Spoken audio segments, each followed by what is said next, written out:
ഈ വീഡിയോയിൽ വളരെ നിർണായകമായിട്ടുള്ള ജിയോ പൊളിറ്റിക്കൽ ഡെവലപ്മെൻറ്റ്സ് ആണ്, പ്രത്യേകിച്ച് മിഡിൽ ഈസ്റ്റുമായിട്ട് ബന്ധപ്പെട്ട്. ഇതിനകത്ത് ഇറാൻ അമേരിക്ക യുദ്ധവുമായിട്ട് ബന്ധപ്പെട്ട് നമ്മൾ നോക്കിക്കഴിഞ്ഞാൽ അമേരിക്കയുടെ ആക്രമണങ്ങൾ വളരെ ശക്തമായ രീതിയിലാണ് മുന്നോട്ട് പോകുന്നത്. ഈ സാഹചര്യത്തിൽ അമേരിക്ക അവരുടെ ഡീപ്പർ ലെവലിലുള്ള ന്യൂക്ലിയർ പവർ പ്ലാന്റുകൾ ഉൾപ്പെടെയുള്ള സ്ഥാപനങ്ങളെ അറ്റാക്ക് ചെയ്തു തുടങ്ങിയിട്ടുണ്ട്. ഇതെല്ലാം തന്നെ ഇറാന് ബിൽഡ് ചെയ്തെടുക്കാൻ വലിയ രീതിയിലുള്ള തുകകൾ മുടക്കേണ്ടി വരും. ഇപ്പം അമേരിക്കയുടെ ഒരു റഡാർ സിസ്റ്റം അടിച്ചിടുന്നത് പോലെയോ ഒരു റീഫ്യൂവലിംഗ് ടാങ്കർ എയർക്രാഫ്റ്റ് ആക്രമിക്കപ്പെടുന്നത് പോലെയോ ഉള്ള വിഷയങ്ങളല്ല. ശരിക്കും ഇറാന് വലിയ രീതിയിൽ പണച്ചെലവ് വരുത്തിക്കൊണ്ട് മാത്രം റെക്ടിഫൈ ചെയ്യാൻ പറ്റുന്ന ചില നിർണായക മേഖലകളാണ് അമേരിക്ക അറ്റാക്ക് നടത്തിക്കൊണ്ടിരിക്കുന്നത്. ഇപ്പോൾ ഇറാൻ നടത്തിയ അറ്റാക്ക് വെച്ച് നോക്കുകയാണെന്നുണ്ടെങ്കിൽ അവർ കുവൈറ്റിലും ജോർദാനിലുമാണ് ഏറ്റവും കൂടുതൽ ഫോക്കസ് ചെയ്ത് അറ്റാക്ക് നടത്തിയത്. അവരുടെ മിസൈൽ അതേപോലെയുള്ള ഡ്രോൺ ആക്രമണങ്ങൾ ത്രൂ കുവൈറ്റിനുള്ളിൽ കുടിവെള്ളം ഇച്ചിരി പ്രതിസന്ധിയിലായിട്ടുണ്ട്. പ്രത്യേകിച്ച് ഈ ഡീസാലിനേഷൻ പ്ലാന്റിനെ ഡിപ്പെൻഡ് ചെയ്തിരുന്ന ഉപഭോക്താക്കൾ അവർക്കെല്ലാം തന്നെ കുടിവെള്ളം തടസ്സപ്പെട്ടിട്ടുണ്ട്. ഇതുമായിട്ട് ബന്ധപ്പെട്ട് കുവൈറ്റ് നെയ്ബറിംഗ് രാജ്യങ്ങളെ അപ്രോച്ച് ചെയ്തിരിക്കുകയാണ്. തീർച്ചയായിട്ടും കുടിവെള്ള പ്രതിസന്ധി പരിഹരിക്കാൻ വേണ്ടിയിട്ട് നെയ്ബറിംഗ് കൺട്രി സപ്പോർട്ട് ചെയ്യും. മീൻ വൈൽ ഡീസാലിനേഷൻ പ്ലാന്റ് റിപ്പയർ ചെയ്ത് വീണ്ടും പ്രവർത്തന സജ്ജമാക്കുമെന്നാണ് കുവൈറ്റ് പറഞ്ഞിരിക്കുന്നത്. പക്ഷേ കുവൈറ്റ് ഇപ്പം ആവശ്യപ്പെടുന്നത് മിഡിൽ ഈസ്റ്റ് രാജ്യങ്ങളെല്ലാം തന്നെ ഒരുമിച്ച് യൂണിറ്റിയോടുകൂടി ഇറാനെതിരെ ചേർത്ത് നിൽക്കണമെന്ന് തന്നെയാണ് ആവശ്യപ്പെടുന്നത്. തനിച്ച് ഓരോ രാജ്യങ്ങളായിട്ട് ഇറാനെതിരെ നിലപാടെടുത്തിട്ട് കാര്യമില്ല, ഒരുമിച്ച് നിലപാടെടുക്കണം എന്നുള്ളതാണ് കുവൈറ്റിൻ്റെ നിലപാട്. ഖത്തറും ഇതുമായിട്ട് ബന്ധപ്പെട്ട വിഷയത്തിൽ ചർച്ചകൾ നടത്തുന്നുണ്ട്. പക്ഷേ ഖത്തർ അത്ര എഫക്റ്റീവായിട്ട് മറ്റുള്ള മിഡിൽ ഈസ്റ്റ് രാജ്യങ്ങളെ സപ്പോർട്ട് ചെയ്ത് നിൽക്കുന്നില്ല എന്നുള്ളതാണ് മനസ്സിലാക്കാൻ പറ്റുന്നത്. ഖത്തറിന് ഇപ്പോഴും ഒരു മീഡിയേറ്റർ റോൾ അത് വിട്ടുകൊടുത്തുകൊണ്ട് ഇറാനെതിരെ ശക്തമായിട്ടുള്ള നിലപാടെടുക്കാനും വയ്യ. ഇനി അഥവാ പാകിസ്ഥാൻ മീഡിയേറ്റർ റോൾ എടുത്തുകൊണ്ട് പോകുന്നതിനോടുള്ള ഒരു അമർഷം അതും കൂടിയുണ്ട്. അപ്പോൾ അതുകൊണ്ട് മീഡിയേറ്റർ ആണോ ഇല്ലെങ്കിൽ ശക്തമായി ഇറാനെതിരെ നിലപാടെടുക്കണോ എന്നുള്ള വിഷയത്തിൽ ഖത്തറിന് ഇപ്പോഴും കൺഫ്യൂഷനാണ്. ഇത്തരത്തിൽ മിഡിൽ ഈസ്റ്റ് രാജ്യങ്ങൾ വല്ലാത്ത രീതിയിൽ ഒരു യൂണിറ്റി ഇല്ലാതെ നിൽക്കുന്ന ഒരു സാഹചര്യമാണ് ഇപ്പോൾ. അതാണ് പ്രധാനപ്പെട്ട കാരണം. ഇനിയിപ്പോൾ നോക്കൂ, അടി എന്ന് പറഞ്ഞാൽ അമ്മാതിരിയുള്ള അറ്റാക്കുകൾ നിങ്ങൾ നോക്കൂ. ശക്തമായിട്ടുള്ള അറ്റാക്കുകളാണ് അമേരിക്ക ഇന്നലെ ഹോർമോസ്ഗോൺ പ്രൊവിൻസിൽ നടത്തിയത്. അതുമായിട്ട് ബന്ധപ്പെട്ട ഡീറ്റെയിൽ ആയിട്ടുള്ള ഏതൊക്കെ സ്ഥലങ്ങൾ ഇതെല്ലാം തന്നെ നമ്മൾ കൃത്യമായിട്ട് ഇതിന് മുമ്പുള്ള വീഡിയോയിൽ പറഞ്ഞിട്ടുണ്ട്. അപ്പം ഇങ്ങനെ ആക്രമണം നടത്തിക്കൊണ്ടിരിക്കുന്ന അമേരിക്ക ഇപ്പം നോക്കൂ, അതിനകത്ത് ബന്ദർ കമനേയി അതുപോലെ കൊനാർക്ക് IRGCയുടെ തെഹ്റാനിലുള്ള സാരല്ല ഹെഡ് ക്വാർട്ടേഴ്സ് നിന്ന് കത്തുന്ന രംഗമാണ് ഇവിടെ വീഡിയോ ഫൂട്ടേജിൽ വെച്ചിരിക്കുന്നത്.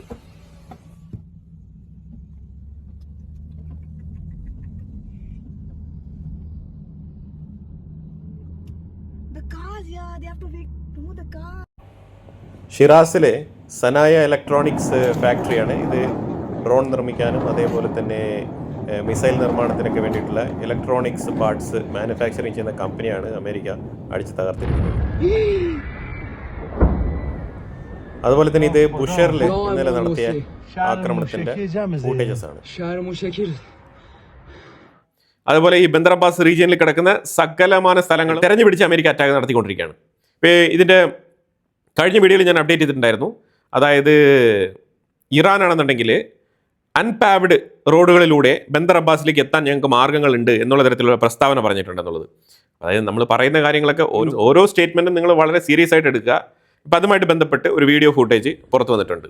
അതായത് അൺപാവ്ഡ് റോഡിലൂടെ വളരെ ബുദ്ധിമുട്ടി വലിയ ട്രാഫിക് അനുഭവിച്ചുകൊണ്ട് ഈ ബന്ദർ അബ്ബാസിനും മെയിൻലാൻഡിനും ഇടയിൽ യാത്രകൾ നടത്തുകയാണ് വാഹനങ്ങൾ. അപ്പം അത് ഇന്നലെ നേരം വെളുക്കുമ്പോഴായിക്കോട്ടെ, അതേപോലെ തന്നെ പല സാഹചര്യങ്ങളിലും ഈ വാഹനങ്ങൾ ഇപ്പം അൺപാവ്ഡ് റോഡിലൂടെയാണ് കടന്നു പോകുന്നത്. അതുമായിട്ട് ബന്ധപ്പെട്ട ഫുട്ടേജാണ് ഞാനിവിടെ വെച്ചിരിക്കുന്നത്. ഞാൻ വാർത്ത പറഞ്ഞ സമയത്ത് ഫുട്ടേജ് അവൈലബിൾ ആയില്ല, ഇപ്പോൾ അവൈലബിൾ ആയിട്ടുണ്ട്. അപ്പോൾ അതുകൊണ്ടാണ് ഞാൻ നിങ്ങളുടെ ശ്രദ്ധയിലേക്ക് അത് കൊണ്ടുവരികയാണ്. അപ്പോൾ ഇങ്ങനെ അൺപാവ്ഡ് റോഡിലൂടെ എത്ര കാലം ഇങ്ങനെ മുന്നോട്ട് പോകാൻ പറ്റും? ഇതുകൊണ്ടാണ് ഞാൻ പലപ്പോഴായിട്ട് പറയുന്നത് കൺസിസ്റ്റൻസി, അറ്റാക്കിൽ കൺസിസ്റ്റൻസി വേണം. അതായത് ഗ്യാപ്പ് വിട്ട് അറ്റാക്ക് നടത്തി കഴിഞ്ഞാൽ ഇറാൻ ഉഷാറാവും. പൊതുവിലെ ഇന്ത്യയെ സംബന്ധിച്ചിടത്തോളം എന്താണ് വേണ്ടത്? ശരിക്കും പറഞ്ഞാൽ സ്ട്രേറ്റ് ഓഫ് ഹോർമോസിൽ ഒരു സ്മൂത്ത് ട്രാൻസ്പോർട്ടേഷൻ വേണം. ഇന്ത്യയും ഒരു മൂന്നാമത്തെ അല്ലെങ്കിൽ നാലാമത്തെ കാറ്റഗറിയിൽ സ്ട്രേറ്റ് ഓഫ് ഹോർമോസിനെ ഡിപ്പെൻഡ് ചെയ്ത് കഴിയുന്ന രാജ്യങ്ങളിൽ ഒന്നാണ്. അപ്പോൾ അതുകൊണ്ട് either നിങ്ങൾ അമേരിക്ക അല്ലെങ്കിൽ ഇറാൻ ആരെങ്കിലും ഒരാൾ ഇതിനെ ഏറ്റെടുക്കുക. ആരാണ് ഇത് നിയന്ത്രിക്കുന്നത് എന്നുള്ള തരത്തിൽ ഒരു ക്ലാരിറ്റി കിട്ടിക്കഴിഞ്ഞാൽ നമുക്ക് വളരെ എളുപ്പമാണ്. അപ്പോൾ അത് ഒന്നെങ്കിൽ നിങ്ങൾ ആക്രമണം നടത്തുന്നെങ്കിൽ തുടർച്ചയായി കൺസിസ്റ്റൻ്റ് ആയിട്ട് ആക്രമണം നടത്തി അമേരിക്ക സ്ട്രേറ്റ് ഓഫ് ഹോർമോസിനെ കൈക്കലാക്കുക, ഇല്ലാത്തുണ്ടെങ്കിൽ പിന്മാറുക. ഈ രണ്ടിലൊന്നും നടക്കണം. എന്തുകൊണ്ട് ഞാനിപ്പോൾ ഇത് ഇത്ര സ്ട്രെസ് ചെയ്ത് എടുത്ത് പറയുമെന്ന് പറഞ്ഞാൽ, ഇന്നലെ ഇത്രയും അടി വാങ്ങിച്ചു കൂട്ടിയിട്ട് ഇറാൻ ശരിക്കും മനസ്സിലായി എന്താണ് ഇറാന് സംഭവിച്ചുകൊണ്ടിരിക്കുന്നത്. ശരിക്കും നികത്താനാവാത്ത തരത്തിലുള്ള നഷ്ടമാണ് സംഭവിച്ചുകൊണ്ടിരിക്കുന്നത്. ഇനി ആക്രമണങ്ങൾ തുടരുന്ന പക്ഷത്തിൽ ഇറാന്റെ ഉള്ളിൽ നിന്നും 8 മുതൽ 10 ലക്ഷം ആൾക്കാർ റെഫ്യൂജികളായിട്ട് ആ നാട് വിടാൻ സാധ്യതയുണ്ട്. ഈ സാഹചര്യത്തിൽ അയൽ രാജ്യങ്ങളുമായിട്ടുള്ള ബോർഡർ ഏരിയ അതെല്ലാം തന്നെ പ്രശ്നത്തിലാവാനുള്ള സാധ്യതയുണ്ട്. അത് തുർക്കി ആയിക്കോട്ടെ, അസർബൈജാൻ ആയിക്കോട്ടെ, ഇപ്പുറത്ത് കിടക്കുന്ന രാജ്യങ്ങളൊക്കെ ആയിക്കോട്ടെ, ഇതെല്ലാം തന്നെ പ്രതിസന്ധിയിലാവും. ഇത് മുൻകൂട്ടി കാണുന്നുണ്ട്. അബ്ബാസ് അറക്ചി ഞാൻ ഇന്നലെ പറഞ്ഞതുപോലെ തന്നെ IRGCയുമായിട്ടുള്ള വിയോജിപ്പ് പുള്ളിക്കാരൻ രേഖപ്പെടുത്തി കഴിഞ്ഞു. ഇറാന്റെ ഉള്ളിൽ ആരും തന്നെ സേഫ് അല്ല എന്നാണ് അബ്ബാസ് അറക്ചി ഇന്നലെ പറഞ്ഞു വെച്ചത്. ആരും സേഫ് അല്ല, ഒരു ടണലും സേഫ് അല്ല, ഒരു രഹസ്യ ഒളിത്താവളങ്ങളും സേഫ് അല്ല എന്നാണ് അബ്ബാസ് അറക്ചി പറഞ്ഞു വെച്ചത്. അതുപോലെ ഇസ്മായിൽ ബാഗേരി വളരെ വിശദമായിട്ട്, ഇറാന്റെ ഫോറിൻ മിനിസ്ട്രിയുടെ സ്പോക്സ് പേഴ്സൺ വളരെ വിശദമായിട്ട് തന്നെ പല രീതിയിലുള്ള റിപ്പോർട്ടുകൾ കൊടുക്കുന്നുണ്ട്. ആ റിപ്പോർട്ടിൽ ശക്തമായ രീതിയിൽ IRGCയെ പിന്തുണയ്ക്കുന്നത് പോലെ സ്റ്റേറ്റ്മെന്റ് പറയുന്ന ഇസ്മായിൽ ബാഗേരി പെട്ടെന്ന് തന്നെ സഡൻലി അമേരിക്ക ഇസ്രായേലിനെതിരെ ശക്തമായ നിലപാടെടുത്തുകൊണ്ട് ഇറാൻ ഇനിയും കഴിവുണ്ട്, കപ്പാസിറ്റി ഉണ്ട്, ഞങ്ങൾ ഇനിയും ആക്രമിക്കും, ഇനിയും ഞങ്ങൾ അമേരിക്കയെ ഒരു പാഠം പഠിപ്പിക്കുമെന്നൊക്കെ പറഞ്ഞുകൊണ്ട് മലക്കം പറഞ്ഞുള്ള സ്റ്റേറ്റ്മെന്റുകൾ, അങ്ങനെ ഡബിൾ സ്റ്റാൻഡ് സ്റ്റേറ്റ്മെന്റുകളാണ് ഇസ്മായിൽ ബാഗേരിയുടെ സൈഡിൽ നിന്ന് വരുന്നത്. ഇത് തന്നെ ഒരു എക്സാമ്പിൾ ആണ്. ആ രാജ്യത്തിന്റെ സ്റ്റെബിലിറ്റി നഷ്ടപ്പെട്ടിരിക്കുകയാണ്, ഇറാന്റെ സ്റ്റെബിലിറ്റി നഷ്ടപ്പെട്ടിരിക്കുകയാണ്. ഇപ്പോൾ ക്രൂഡ് ഓയിലിന്റെ വിലയാണെന്നുണ്ടെങ്കിൽ പെർ ബാരലിന് $90 ആയിട്ട് ഉയർന്നിരിക്കുകയാണ്. അമേരിക്ക ആണെന്നുണ്ടെങ്കിൽ ഇന്നലെ ഇറാനെതിരെ ഉപയോഗിക്കുന്ന എല്ലാ ഫൈറ്റർ ജെറ്റുകളുടെയും ക്വാണ്ടിറ്റിയിൽ വർധനവ് രേഖപ്പെടുത്തിയിട്ടുണ്ട്. ഇന്നലെയാണ് കൂടുതൽ ഫൈറ്റർ ജെറ്റുകൾ മിഡിൽ ഈസ്റ്റിലേക്ക് കൊണ്ടുവന്നത്. 10ാമത്തെ റൗണ്ട് അറ്റാക്ക് മാരകമായിട്ടുള്ള അറ്റാക്ക് ആയിരിക്കും. അത് തീർച്ചയായിട്ടും ഇറാനെ ഭീതിപ്പെടുത്തുന്നുണ്ട്. ആണ് ഇറാൻ പതിയെ ഇന്നലെ വൈകിട്ട് നോക്കുമ്പോഴത്തേക്കും ഇറാന്റെ ഉള്ളിൽ നിന്നും ഒരു മെസ്സേജ് വരുന്നുണ്ട്. ഇസ്മായിൽ ബാഗേരി തന്നെയാണ് പറഞ്ഞിരിക്കുന്നത്. അതായത് ഞങ്ങൾക്ക് ഈ സീസ് ഫയറുമായിട്ട് ബന്ധപ്പെട്ട ഒരു പ്രപ്പോസൽ കിട്ടിയിട്ടുണ്ട്. ആരാണ് നിങ്ങൾക്ക് പ്രപ്പോസൽ വെച്ചത്? അമേരിക്ക തീർച്ചയായിട്ടും പ്രപ്പോസൽ വെച്ചിട്ടില്ല. അമേരിക്കയിലെ മാർക്കോ റൂബിയോ പറഞ്ഞു ഞങ്ങളുടെ ഡിപ്ലോമാറ്റിക് ചാനൽ ഇപ്പോഴും ഓപ്പൺ ആണ് എന്നുള്ള സ്റ്റേറ്റ്മെന്റാണ് അവർ പറഞ്ഞത്. അല്ലാതെ ഇറാൻ വിളിച്ചെന്നോ ഇറാൻ സംസാരിച്ചെന്നോ ഇതൊന്നും അവർ പറഞ്ഞിട്ടില്ല. 2 ദിവസങ്ങൾക്ക് മുമ്പ് കരോലിന ലെവിറ്റ് പറഞ്ഞു ഇറാന്റെ സൈഡിൽ നിന്നും ആൾക്കാർ ഞങ്ങളെ അപ്രോച്ച് ചെയ്യുന്നു. മീൻസ് ഇറാന്റെ സൈഡിൽ എന്ന് പറഞ്ഞാൽ ഇറാൻ ഡയറക്റ്റ് ആയിട്ടല്ല. ഇറാൻ ആരെ വെച്ചിട്ടാണ് അപ്രോച്ച് ചെയ്യുന്നത്? ഇറാൻ പാകിസ്ഥാനെ വെച്ചിട്ടാണ് അപ്രോച്ച് ചെയ്യുന്നത്. ഇപ്പോൾ ഇറാൻ ഒരു ബ്രേക്ക് വേണം. കാരണം ഈ കഴിഞ്ഞ 9 ദിവസത്തെ ആക്രമണം എന്ന് പറഞ്ഞാൽ താറുമാറായിട്ടുള്ള ആക്രമണങ്ങൾ. ഇനി ബന്ദർ അബ്ബാസ് റീജിയനിലേക്കും ഇനിയിപ്പോൾ ഗ്യാപ്പ് ഇട്ട് കഴിഞ്ഞാൽ എന്താണ് സംഭവിക്കുന്നത്? ഇറാന് ബ്രേക്ക് വേണമെന്നുണ്ടെങ്കിൽ ഇറാൻ എന്താണ് ചെയ്യുന്നത്? ഉടനെ അവരുടെ കയ്യിലുള്ള ആയുധമാണ് പാകിസ്ഥാൻ. ഉടനെ പാകിസ്ഥാനിലേക്ക് ഞങ്ങൾ വരാം എന്ന് പറഞ്ഞിട്ട് അമേരിക്ക ഒരിക്കലും ഇറാനെ പാകിസ്ഥാനിലേക്ക് ക്ഷണിച്ച് വരുത്തിയിട്ടില്ല. പാകിസ്ഥാനിലേക്ക് ഇത്തവണ ഇറാൻ പോകുന്നത് സ്വമേധയാ പോകുന്നതാണ്. സ്വമേധയാ പോയി പാകിസ്ഥാനോട് സംസാരിച്ചിരിക്കുകയാണ്. എന്നിട്ട് പറഞ്ഞിരിക്കുന്നത് 10 ഡേയ്സ് ബ്രേക്കുമായിട്ട് ബന്ധപ്പെട്ട ചർച്ചയാണ് പാകിസ്ഥാൻ പ്രപ്പോസ് ചെയ്തിരിക്കുന്നത്. അത് ഇറാൻ തന്നെ അങ്ങോട്ട് പറഞ്ഞതാണ് 10 ദിവസത്തെ ബ്രേക്ക്. 10 ദിവസം അമേരിക്ക ആക്രമണം നിർത്തിവെക്കണം. ഇതാണ് പാകിസ്ഥാന്റെ ഡിമാൻഡ്, ഇറാന് വേണ്ടിയിട്ടുള്ള ഡിമാൻഡ്. ഇത് നമ്മൾ ഒരു 8 ദിവസങ്ങൾക്ക് മുമ്പ് തന്നെ പ്രെഡിക്റ്റ് ചെയ്തിരുന്നു. പാകിസ്ഥാനെ ഇറക്കി വിടും. അതായത് ഇറാൻ ഇച്ചിരി ക്ഷീണം വരുമ്പോൾ ഇറാൻ നല്ല രീതിയിൽ ആക്രമണം ഏറ്റുവാങ്ങിയിട്ട് പാകിസ്ഥാനെ ഇറക്കി വിട്ട് കളിക്കും. ഇതേ കളിയാണ് ഇതിന് മുമ്പും കളിച്ചത്. അതേപോലെ തന്നെ പാകിസ്ഥാൻ ഇപ്പോൾ വീണ്ടും രംഗത്തിറങ്ങി വന്നിരിക്കുകയാണ്. അവർ അമേരിക്കയുമായിട്ട് വിളിച്ച് സംസാരിച്ചിട്ടുണ്ട്. അമേരിക്കയുമായിട്ട് വിളിച്ച് സംസാരിച്ച് കഴിഞ്ഞിട്ടാണ് ഡിപ്ലോമാറ്റിക് ചാനൽ ഓപ്പൺ ആണെന്നുള്ള ഒരു സ്റ്റേറ്റ്മെന്റ് അമേരിക്കയുടെ സെക്രട്ടറി മാർക്കോ റൂബിയോ പറഞ്ഞു വെച്ചത്. ആ സ്റ്റേറ്റ്മെന്റ് വന്നതിന് ശേഷം ഇറാൻ വീണ്ടും അങ്ങോട്ട് റിക്വസ്റ്റ് ചെയ്ത് സീസ് ഫയർ വേണമെന്ന് പറഞ്ഞ് ആവശ്യപ്പെട്ടിട്ട് ഇപ്പോൾ പറഞ്ഞുകൊണ്ടിരിക്കുന്നത് ഞങ്ങൾ എവിടെയും സീസ് ഫയർ ഒന്നും ആവശ്യപ്പെട്ടിട്ടില്ല, ഞങ്ങൾ ഡിപ്ലോമാറ്റിക് ചാനലിലൂടെ പല കാര്യങ്ങളും ആവശ്യപ്പെടും, അത് ഞങ്ങൾ പുറത്ത് പറയത്തില്ല, അത് ഞങ്ങൾക്ക് അഭിമാനത്തിന് കുറച്ചിലാണ്. അപ്പോൾ അതുകൊണ്ട് ഞങ്ങൾ തറയിൽ കമഴ്ന്ന് വീണു, പക്ഷേ മീശയിൽ മണ്ണ് പറ്റിയിട്ടില്ല എന്നുള്ള രീതിയിലുള്ള നിലപാടാണ് ഇറാൻ്റെത്. പണ്ട് മുതലേ അങ്ങനെയാണ്. അപ്പോൾ അത്തരത്തിലാണ് പറഞ്ഞിരിക്കുന്നത്. അമേരിക്ക ഇത്തവണ എങ്ങാനും ഈ 10 ദിവസത്തെ സീസ് ഫയർ എങ്ങാനും ഓക്കെ ആക്കി കൊടുക്കുന്നുവെങ്കിൽ ആ സ്ട്രേറ്റ് ഓഫ് ഹോർമോസിൽ ഹോർമോസ്ഗൺ റീജിയനിൽ ഈ ബന്ദർ അബ്ബാസ് നേവൽ ബേസിനെ സെപ്പറേറ്റ് ചെയ്യാൻ വേണ്ടിയിട്ട് നടത്തിയ കംപ്ലീറ്റ് ആക്രമണങ്ങളും വെറുതെ ആവും. ഇറാൻ ആണെന്നുണ്ടെങ്കിൽ അവരുടെ റോഡും കാര്യങ്ങളൊക്കെ അവർ നന്നാക്കും. ഈ ഹോർമോസ്ഗോണിൽ ശരിക്കും ബന്ദർ അബ്ബാസ് ഏരിയയിൽ IRGCയുടെ ടീമുകൾ എത്തുക എന്നുള്ളത് അവർക്ക് വളരെ വളരെ അനിവാര്യമായിട്ടുള്ള വിഷയമാണ്. ഡ്യൂട്ടിക്ക് വരുന്ന ആൾക്കാരുടെ അവിടെയൊക്കെ. അപ്പോൾ ആ ഡ്യൂട്ടിയും കാര്യങ്ങളൊക്കെ വളരെ പെർഫെക്റ്റ് ആയിട്ട് നടത്തി പോകണമെന്നുണ്ടെങ്കിൽ ഈ റോഡൊക്കെ പെർഫെക്റ്റ് ആയിട്ട് ഫിക്സ് ചെയ്യണം. 10 ദിവസം കൊണ്ട് ആ റോഡും കാര്യങ്ങളൊക്കെ അവർ ഫിക്സ് ചെയ്യും. വീണ്ടും സ്ട്രേറ്റ് ഓഫ് ഹോർമോസിൽ അവരുടെ നിയന്ത്രണം ശക്തമാകും. ഇപ്പോൾ ശരിക്കും പറഞ്ഞാൽ ചബഹാർ പോർട്ടിൽ ആ ഒരു ടവർ അറ്റാക്ക് ചെയ്തത് ഇറാന് വലിയ നഷ്ടമാണ്. അത്ര സുഖമായിട്ട് ഇത്രയും ഹൈ റൈസ് ടവറിലിരുന്ന് ഇപ്പോൾ ആ നിരീക്ഷണം നടത്താൻ പറ്റുന്നില്ല. കാരണം അത് അടിച്ച് തൂഫാനായി കൊടുത്തിരിക്കുകയല്ലേ അമേരിക്ക. അപ്പോൾ അങ്ങനെ നല്ല വിഷമത്തിലാണ്. അങ്ങനെയാണ് ഇപ്പോൾ പാകിസ്ഥാൻ്റെ കാർഡ് ഇറക്കി കളിക്കുന്നത് ഇറാൻ. അപ്പോൾ ഇതിൽ അമേരിക്ക വീഴാതിരിക്കാനുള്ള ശ്രമമാണ് നടത്തേണ്ടത്. ഇത് ഇവരെങ്ങനെ കൈകാര്യം ചെയ്യാൻ പോകുന്നുള്ളത് നമുക്കറിയില്ല. നിലവിൽ പാകിസ്ഥാനിൽ ചർച്ച നടന്നു. പാകിസ്ഥാൻ അത് അമേരിക്ക അറിയിച്ചിട്ടുണ്ട്. അമേരിക്ക അതിന് റെസ്പോൺസ് ഇതുവരെ കൊടുത്തിട്ടില്ല. മാർക്കോ റൂബിയോ പറഞ്ഞിരിക്കുന്നത് ഇറാൻ റിച്ചാണ്, ഇറാനടുത്ത് പൈസയുണ്ട്, പക്ഷേ അവരതിനെ ഹമാസിനും ഹെസ്ബുള്ളയ്ക്ക് വേണ്ടിയിട്ട് തീവ്രവാദം വളർത്താൻ വേണ്ടിയിട്ട് ഉപയോഗിക്കുകയാണ്, അല്ല സ്വന്തം ജനങ്ങൾക്ക് വേണ്ടിയിട്ടല്ല ഉപയോഗിക്കുന്ന സ്റ്റേറ്റ്മെന്റ് വളരെ ഓപ്പൺ ആയിട്ട് തന്നെ വെട്ടി തുറന്ന് പറഞ്ഞിട്ടുണ്ട്. I think we're always open to diplomacy. It has to be real. It has to be a deal that they're willing to live by. Look, Iran a week ago was supposed to put out a statement saying that the Straits of Hormuz would be open, that they would no longer attack shipping. And instead of doing that, they attacked 3 ships. I think that was last Friday or Saturday.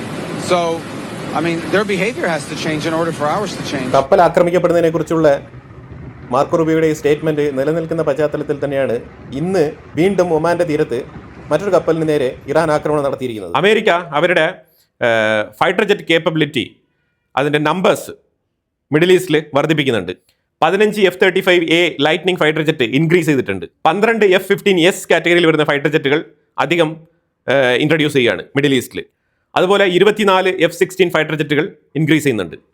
അതായത് ഇതിനു മുമ്പ് 30 മുതൽ 40 fighter ജെറ്റുകൾ എടുത്തുകൊണ്ടാണ് ഒരു സമയം America പോയിരുന്നുണ്ടെങ്കിൽ അപ്പോൾ ഇനിയും വളരെ അഗ്രസീവായിട്ട് attack നടത്താൻ വേണ്ടിയിട്ട് അടുത്ത ഒരു യൂണിറ്റ് കൊണ്ടുവരാണ്. ആ യൂണിറ്റ് മാരകമായിട്ടുള്ള ആക്രമണങ്ങൾ മറ്റുള്ള മേഖലകളിലും കൂടി നടത്തും. ഇസ്രായേലും കൂടി ഉണ്ടെങ്കിൽ അമേരിക്കയ്ക്ക് ഇത്തരത്തിലുള്ള ഡബിൾ എഫക്റ്റ് അല്ലെങ്കിൽ ട്രിപ്പിൾ എഫക്റ്റിൽ അറ്റാക്ക് നടത്തേണ്ട സാഹചര്യമില്ല. അമേരിക്ക ജസ്റ്റ് ഒന്ന് മാനേജ് ചെയ്ത് നിന്നാൽ മതി. ഇസ്രായേൽ ബാക്കി കാര്യങ്ങൾ നോക്കുമായിരുന്നു. ഇപ്പം ഇസ്രായേലിനെ മാറ്റി നിർത്തിയിരിക്കുന്നത് കൊണ്ട് തന്നെ തികച്ചും അമേരിക്കയ്ക്ക് വീണ്ടും അഡീഷണൽ ആയിട്ടുള്ള എയർക്രാഫ്റ്റുകളെ മിഡിൽ ഈസ്റ്റിലേക്ക് കൊണ്ടുവരേണ്ട സാഹചര്യത്തിലേക്ക് മാറിയിരിക്കുകയാണ് അമേരിക്ക.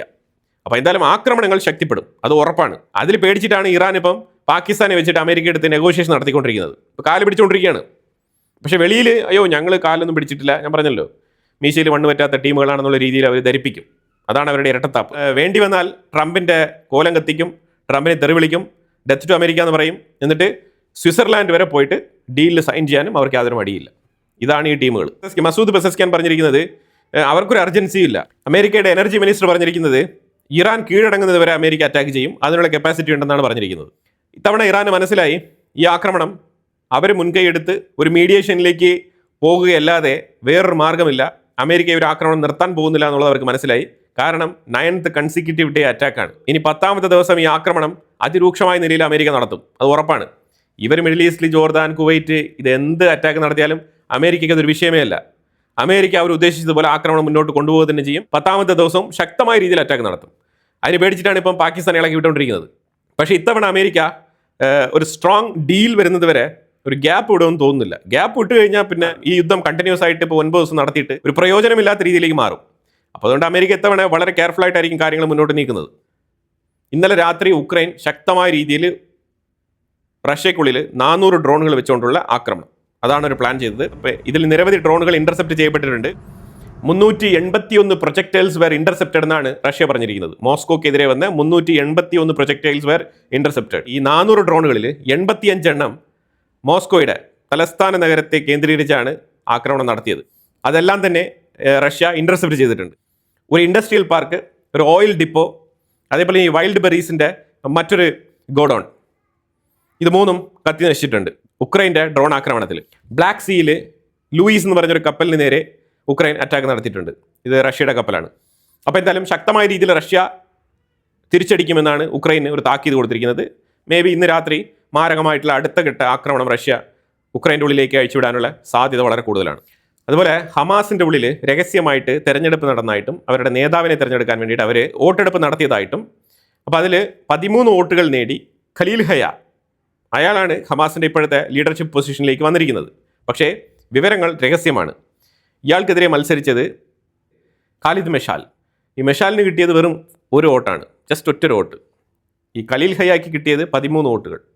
അപ്പോൾ 13 വോട്ടുകൾ നേടി ഖലീൽ ഹയ ലീഡറായിരിക്കുകയാണ്. അതായത് ഒരു ഹമാസ് എന്ന് പറഞ്ഞ തീവ്രവാദ പ്രസ്ഥാനത്തിൻ്റെ വോട്ടെടുപ്പിൽ പങ്കെടുക്കുന്ന ആൾക്കാരുടെ എണ്ണമാണ് നമ്മളിവിടെ മനസ്സിലാക്കേണ്ടത്.